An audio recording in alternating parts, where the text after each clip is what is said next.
وہ پرانے وقت کی ایک باوقار خاتون تھی جن کی نگاہ میں ہمیشہ کچھ وزن ہوتا۔ مجھے دیکھ کر ان کے چہرے پر نرم مسکراہٹ آئی، لیکن جلد ان کی آنکھوں میں حیرت ابھر آئی۔ نایاب، تم بہت بدل گئی ہو، کہاں غائب ہو گئی تھی بچی؟ میں کچھ بولنے والی تھی کہ پیچھے سے ممانی کی تیز آواز آئی، آپ اندر آ جائیں بہن جی۔ پرنسپل اندر آئی اور سیدھی صوفے پر بیٹھی۔ میں کنارے پر جا کر کھڑی ہو گئی جیسے ہر بار کرتی تھی۔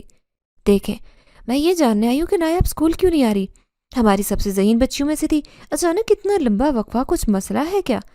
ممانی کے چہرے پر پہلے تو کچھ گھبراہٹ آئی، پھر فوراً اپنی بنائی جھوٹی مسکراہٹ کے ساتھ بولی، ارے بہن جی، دراصل حالات ہی کچھ ایسے ہو گئے تھے، میرے میاں کے کاروبار میں نقصان ہوا تو ہم نے سوچا فی الحال نایاب کو روک دیں، آگے جا کر دوبارہ داخل کروا دیں گے۔ پرنسپل نے میری طرف دیکھا، پھر کہا، ہم نے نایاب کے ٹیسٹ ریزلٹس دیکھے، ایسی بچی کو اسکول سے روکنا زیادتی ہے۔ اگر پیسوں کا مسئلہ ہے تو اسکول کی طرف سے ہم اس کی فیس معاف کر سکتے ہیں، لیکن اسے پڑھنا چاہیے، یہ بچی آگے جا سکتی ہے۔ مما نے کچھ لمحے خاموش رہی، جیسے سوچی ہوں کہ اب کیا بہانا چاہیے، پھر مصنوعی لہجے میں بولی، اچھا ٹھیک ہے، ہم سوچتے ہیں۔ پرنسپل نے میری طرف دیکھا اور کہا، نایاب، تم کل اسکول آؤ گی، ٹھیک ہے؟ اپنی وردی تیار رکھنا۔ میرے حلق میں کچھ اٹکا، میں صرف سر ہلا سکی۔ پرنسپل چلی گئی، دروازہ بند ہوا تو ممانی کا اصل چہرہ سامنے آیا۔ اس نے میرے بازو کو جھٹکا، یہ سب تم نے کیا ہے نا؟ کچھ جادو ٹونا سیکھ لیا کیا؟ کتابیں واپس آ گئی، اسکول والے خود فیس دینے لگے؟ ہاں نا۔ میں چپ رہی جیسے ہمیشہ رہتی، مگر دل کے اندر نرم سی روشنی جلنے لگی، مجھے پھر سے پڑھنے کا موقع مل رہا تھا۔ اس رات میں چپکے سے بیری کے درخت کے پاس گئی، بیٹھ گئی، دھیرے دھیرے کہنے لگی، شکریہ تم جو بھی ہو جس نے میرے لیے سب کچھ ممکن بنایا، شکریہ۔ ہوا میں ہلکی خوشبو آئی، جیسے کسی نے قریب سے گزر کر مجھے چھو لیا ہو۔ اسی لمحے مجھے لگا کہ میرے پیچھے کوئی ہے۔ میں نے پلٹ کر دیکھا، مگر اندھیرا تھا اور خاموشی، مگر ایک عجیب سا سکون میرے دل میں اتر گیا، اور ایسا لگ رہا تھا جیسے وہ لمس جو ماں کے یاد دلاتا تھا وہ پھر میرے قریب آیا تھا۔ رات کو جب میں سونے گئی تو میں نے اپنی کاپیوں کو بستر کے قریب رکھا جیسے وہ خزانے ہوں۔ میں نے آنکھیں بند کی اور ماں کی شکل آنکھوں میں آئی، مگر اس کے چہرے کے پیچھے ایک دھند چھپی ہوئی تھی۔ کیا وہ واقعی ماں تھی یا کوئی اور؟ اسے سوچ میں نیند نے مجھے آ لیا۔ خواب میں بیری کے درخت کی شاخوں پر روشنی کی لکیریں تھیں اور ایک سایہ میرے قریب بیٹھا ہوا تھا۔ میں نے اسے دیکھنے کی کوشش کی، مگر وہ دھند میں لپٹا تھا۔ اس نے آہستہ سے کہا، تمہیں پڑھنا ہے نایاب، تمہارا حق ہے اور تمہیں تمہارا حق ملے گا چاہے کوئی کچھ بھی کہے۔ میں نے نیند میں سر ہلایا جیسے میں اس کی بات مان رہی ہوں۔ صبح ہوئی تو میرا دل پوری طرح سے تیار تھا ایک بار پھر اسکول کی راہ پر چلنے کے لیے، مگر میں نہیں جانتی تھی کہ یہ راستہ مجھے صرف علم تک نہیں بلکہ ایسے راز، ایسی دنیا تک لے جائے گا جس کا مجھے بھی اندازہ بھی نہیں۔ میری زندگی جیسے پھر سے بہنے لگی، اسکول جانا، کتابوں کی خوشبو، تختی پر چاک کی کھڑکھڑاہٹ، یہ سب مجھے ایسے لگتا جیسے میں کسی خزانے تک پہنچ گئی ہوں، مگر سکون صرف اسکول کے اندر ہوتا۔ جب میں گھر لوٹی تو وہی پرانے زخم پھر سے ہرے ہو جاتے۔ ممانی کا رویہ بدلا نہیں تھا، پہلے سے زیادہ تند ہو چکی تھی۔ اب اسکول جانے کی اجازت بھی اس نے کسی مجبوری میں دی تھی، خوشی سے نہیں۔ ہر شام جب کام مکمل کرتی تو بیگ اور کتابیں لے کر پچھلی طرف آتی، وہیں بیری کے نیچے۔ ایک دن ایسا ہی معمول تھا، میں نے ہوم ورک مکمل کیا اور درخت کے تنے سے ٹیک لگا کر وہیں بیٹھ گئی۔ آسمان کی طرف دیکھا تو سورج ڈھلنے لگا تھا، نارنجی روشنی نے پورے صحن کو سونے جیسا کر دیا تھا۔ میں خاموشی سے کتاب بند کرنے لگی کہ اچانک مجھے لگا جیسے کوئی میرے قریب سے گزرا ہے۔ دل نے زور سے دھڑکنا شروع کیا۔